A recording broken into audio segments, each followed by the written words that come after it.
Bonjour et bienvenue pour ce nouvel Écoscopie. De quoi allons-nous traiter cette semaine en matière d'économie sartoise ? Eh bien, des nouveaux commerces, nouveaux concepts. Et là, vous allez voir que ces concepts sont effectivement disruptifs et surtout, ce qui est formidable, c'est que ça cartonne, ça fonctionne très fort. Pour Virginie Barbier, bonjour. Bonjour. Et Emma Vette, bonjour. Bonjour. Virginie et Emma nous présentent Confidentiel. Confidentiel, Concept Store pour être précis, salon de coiffure, plus... Boutique prêt-à-porter, tous nos coups de cœur en fait. Tout simplement.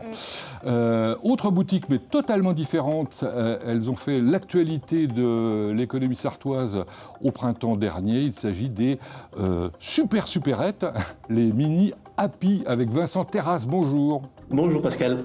Effectivement, il y en a 5 qui se sont implantés en Sarthe. Un concept original, dans un container, en quelque sorte, une épicerie à disposition de tout le monde. On en parle dans un instant.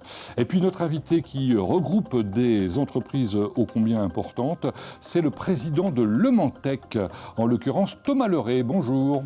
Bonjour Pascal. Thomas, que l'on retrouvera en fin d'émission. C'est parti pour 20 minutes.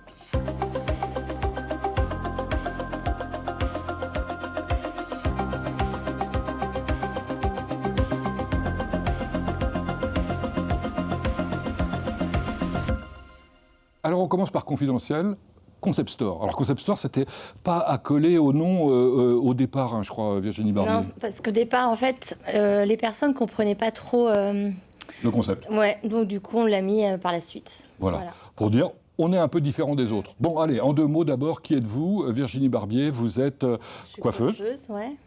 Descendante de coiffeurs et de coiffeuses. Exactement. Papa et maman ? Les deux, mes grands-parents, une cousine. Un oncle ? Et un oncle, bah oui, quand même. Évidemment. Bon, bah oui, mais quand même, parce qu'il est assez connu sur la ville du Mans. Voilà, en l'occurrence, Marc Guimier, pour ne pas le citer, ça lui fera plaisir. Et donc, un jour, vous vous êtes dit, bon, après la carrière que vous avez faite, qui a été assez large, on va dire, il faut que je me lance. Et vous vous êtes lancé dans le Vieux-Mans, tout près de la mairie. Exactement. En fait, ça a été un concours de circonstances. J'ai travaillé un petit peu chez Happy Cities. Et le Covid est arrivé. En bas de chez moi, le local était à nouveau disponible. Donc voilà, ça m'a toujours plu, ce petit local. Alors ça vous a beaucoup plu même. Alors ce petit local dont vous parlez, et c'est effectivement sa particularité, je pense que ceux qui nous regardent et qui sont manceaux reconnaissent la rue, là c'est la rue Saint-Honoré, c'est tout près de la mairie du Mans, je le disais, de l'ancienne discothèque la Limite.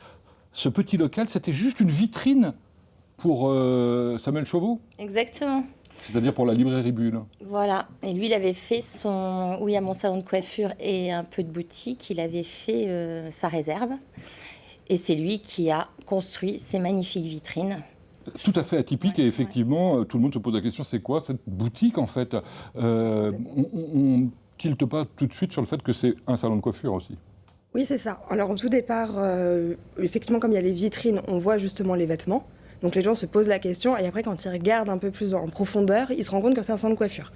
Donc à chaque fois c'est la question de ah ben non, attendez, c'est un salon de coiffure. Non, on fait bien les deux. On est bien une boutique pour hommes et pour femmes et un salon de coiffure à côté. Alors Emma, il faut quand même qu'on précise que vous aussi vous êtes dans la partie depuis longtemps, puisque vous êtes la fille de Virginie Barbier. Donc vous connaissez bien le commerce d'une manière générale, d'autant plus que vous avez fait des études qui vous ont permis d'approfondir et d'adapter en quelque sorte des méthodes tout à fait contemporaines. Oui, complètement. Je suis diplômée en tant que chef de projet événementiel et cette année j'ai été diplômée en master en RSE et commerce. C'est un peu naturellement que vous êtes arrivée à collaborer avec votre maman ?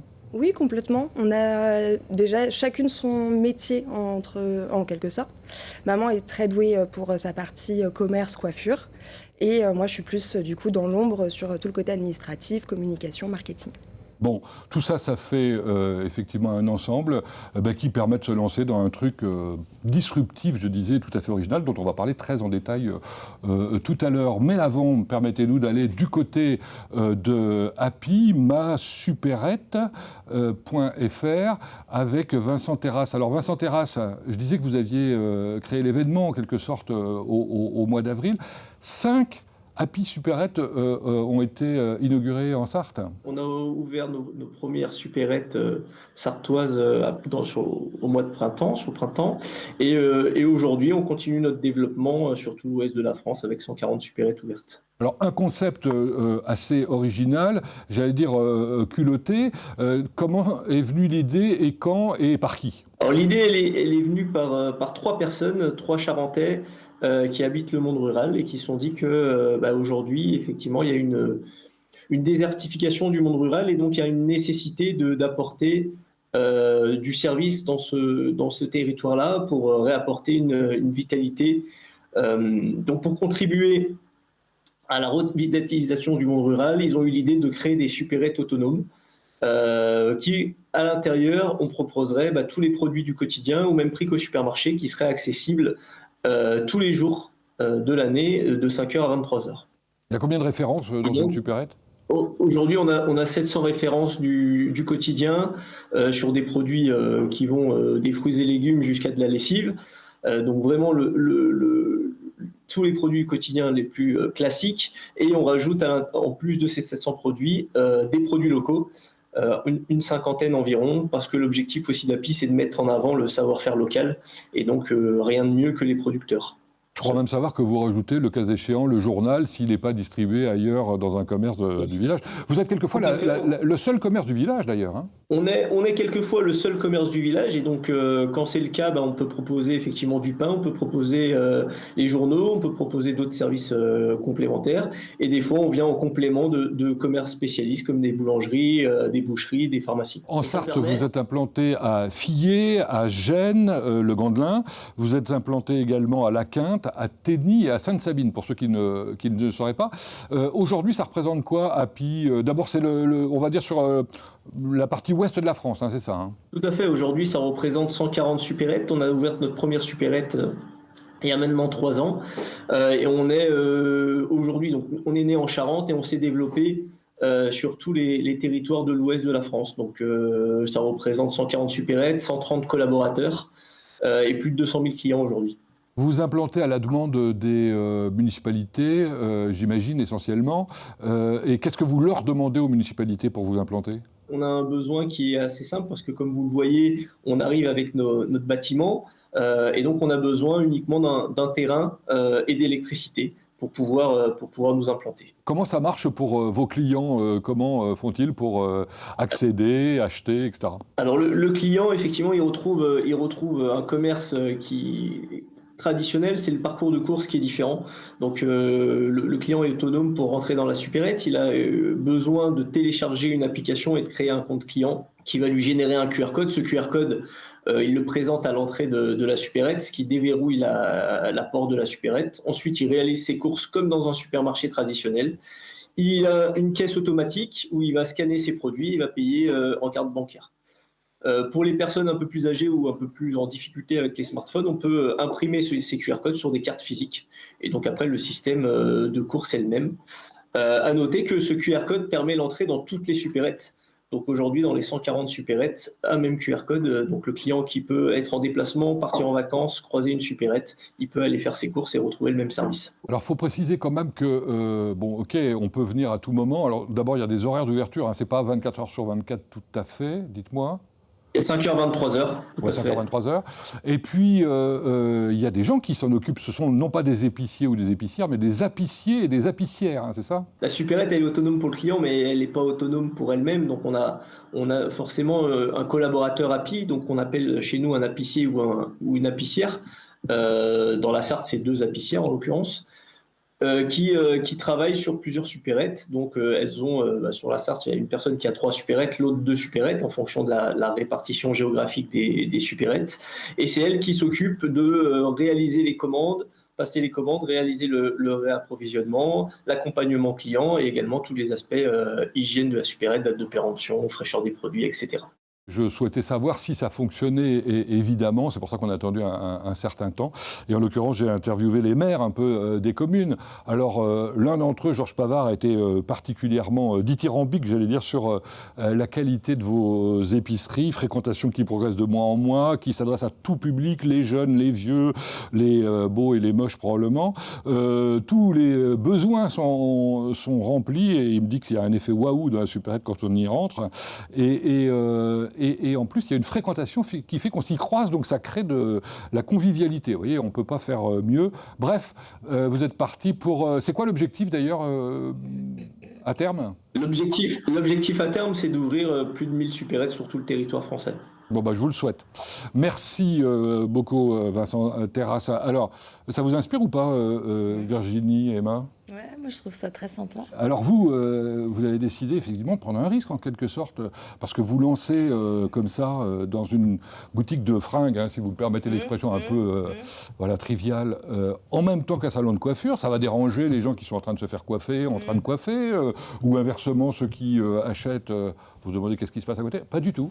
Dès le départ, ça a pris. Ça a pris dès le départ, et puis après, pour les personnes pour qui ça convenait pas, Ils ne reviennent plus, c'est pas grave. Bah oui. Parce qu'il y en a plus qui reviennent et plus. Et chaque jour, ça se développe. C'est comme à la maison, en fait. C'est vraiment le concept qu'on voulait. On se prend pas on se prend pas la tête, quoi. C'est comme à la maison. On paye le café, des petits gâteaux, le thé. Enfin voilà, c'est très convivial. Et je crois que tout le monde s'y retrouve. D'accord. Voilà, donc, au-delà du concept où on mélange les gens et les économies, on va dire, il y a d'abord et avant tout un esprit. C'est ça que vous dites, quoi. Le but, c'est que tout le monde puisse s'y retrouver. Donc on va vraiment sur tous les types de portefeuilles. Et notre but aussi, c'est de rechercher des produits de qualité et qui vont perdurer dans le temps, peu importe les moyens ou la marque ou quoi que ce soit. Alors tout à l'heure avec Happy, on parlait du fait qu'il y avait des produits locaux qui pouvaient être installés dans les épiceries. Chez vous, il y a des créateurs aussi, hein ? Oui, tout à fait. On a Jérémy Aoudin qui, lui, est de la région de Tours. On va avoir, proche aussi de chez nous, on a ce qui est une nouvelle marque, on a Césambre, qui est de Saint-Malo. Et tout est entièrement confectionné à Saint-Malo. C'est des bonnets et du lainage. Moi, j'ai appris que normalement, en termes de commerce, la clé de la réussite, c'était l'emplacement en premier, puis l'emplacement en 2 et l'emplacement en 3. Et en l'occurrence, vous êtes à un emplacement impossible, quoi. C'est-à-dire que vous êtes dans une rue quasi... on ne peut pas se garer, évidemment. On ne peut pas se garer non plus sur la place de la mairie. Il faut aller loin, etc. Et ça n'empêche pas les gens de venir. Ah oui. Ça vous fait rire ? Ah oui, parce que moi aussi, je trouve ça... Mais c'est tellement atypique. Après, je sais pas comment expliquer cet engouement. Je pense qu'il y a nous, c'est sûr. Je pense qu'il y a cette équipe. Il n'empêche que vous commencez à être copié. Oui, mais bon, après, les gens m'appellent. C'est marrant, ça. Ils m'appellent, ils sont très courtois. Ils m'appellent en me disant, voilà, je suis passée, j'arrivais de Strasbourg, par exemple, pour donner un exemple. Je passais dans le coin visiter la vieille ville, je suis tombée sur... J'adore. Bon. Est-ce que vous m'autorisez ? Bah oui. Alors je vous rappelle que sur le site, vous allez découvrir votre parenthèse enchantée. C'est vrai, je peux vous l'assurer. Alors pour terminer l'émission, on va parler de Le Mans Tech. Le Mans Tech, Thomas Leray, vous êtes avec nous. Alors expliquez-nous, entre Le Mans Tech, Le Mans Innovation, la French Tech, comment s'y retrouver ? On s'y perd un peu. Merci Pascal de me donner l'opportunité de clarifier. Donc Le Mans Tech, c'est une association complètement indépendante de la métropole qui a pour vocation de faire la promotion de l'écosystème mobilité sur le territoire. Donc, on a vraiment une chance sur le territoire d'être assez expert dans le domaine de la mobilité. Donc, nous, en tant qu'association, on défend cet écosystème, on le fait rayonner et puis on le soutient. Alors, c'est d'autant plus facile de le défendre que vous pouvez vous reposer sur une sorte d'historique du Mans dans ce domaine. C'est toute la valeur de ce positionnement. C'est en effet...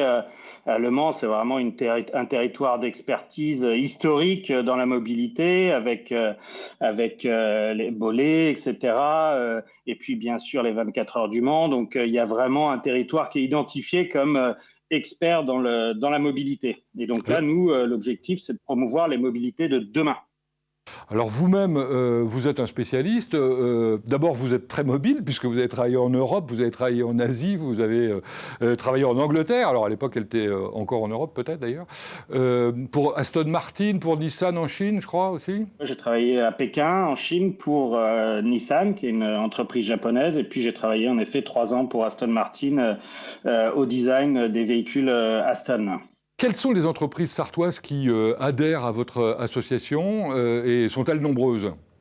Oui, on a une trentaine de membres et puis on a un bureau de membres qui souhaitent s'investir plus, de board et d'administrateurs. Donc on a par exemple la SNCF, on a Orange, on a l'ACO, on a MMA dans notre bureau. Voici aussi un certain nombre de membres. Donc on a quand même des gros acteurs liés à la mobilité sur le territoire qui nous accompagnent. C'est notre force aujourd'hui. L'idée, évidemment, c'est qu'ils se réunissent régulièrement. C'est ce que vous faites par des rencontres, des visites, des after-work, etc. pour que jaillissent peut-être les bonnes inventions de demain dans le domaine. C'est ça, et puis il y a déjà des expertises assez fortes. Il faut faire en sorte que les gens se rencontrent pour qu'ils puissent développer ensemble les nouvelles technologies, les nouveaux outils.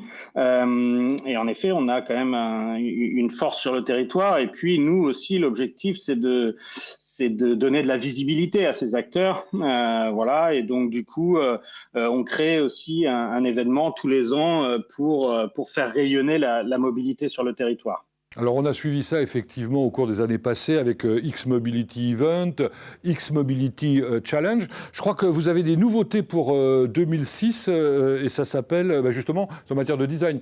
Le Mans Design Mobility, c'est ça ? C'est ça. On part d'un constat en fait. On a rencontré beaucoup d'acteurs, des pionniers dans la mobilité qui font des nouveaux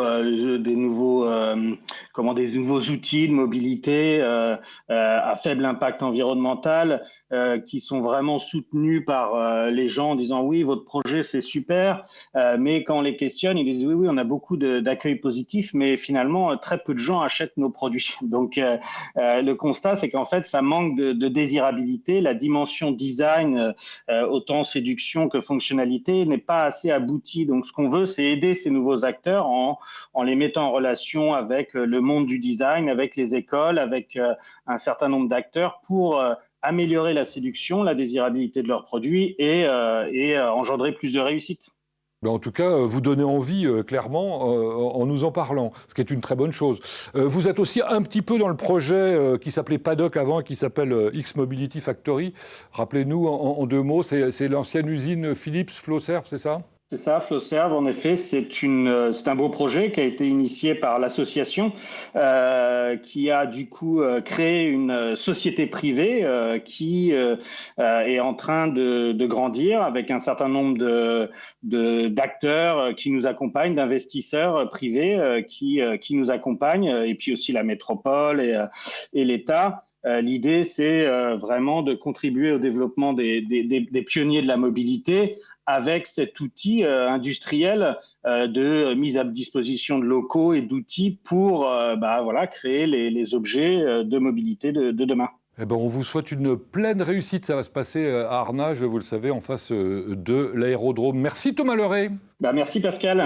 On va continuer à parler d'avenir avec nos invités avant de savoir ce qui va se passer du côté de Confidentiel, du côté d'API. Est-ce qu'il y a des projets en Sarthe de nouvelles épiceries ou pas ? Les projets en Sarthe, oui, pas encore validés, pas encore signés définitivement, donc je ne pourrais pas en dire plus aujourd'hui. Je comprends. Et Virginie, du côté, qu'est-ce que vous allez pouvoir inventer de nouveau, je me le demande. En nouveauté, on lance notre site e-commerce. Ah voilà, très bien. Ça, par contre, c'est une belle nouveauté, une belle avancée. Pour ceux et celles qui ne peuvent pas se déplacer. Tout à fait. Merci de nous avoir fait découvrir tous ces mondes passionnants, intéressants, ces nouveaux commerces. À la semaine prochaine.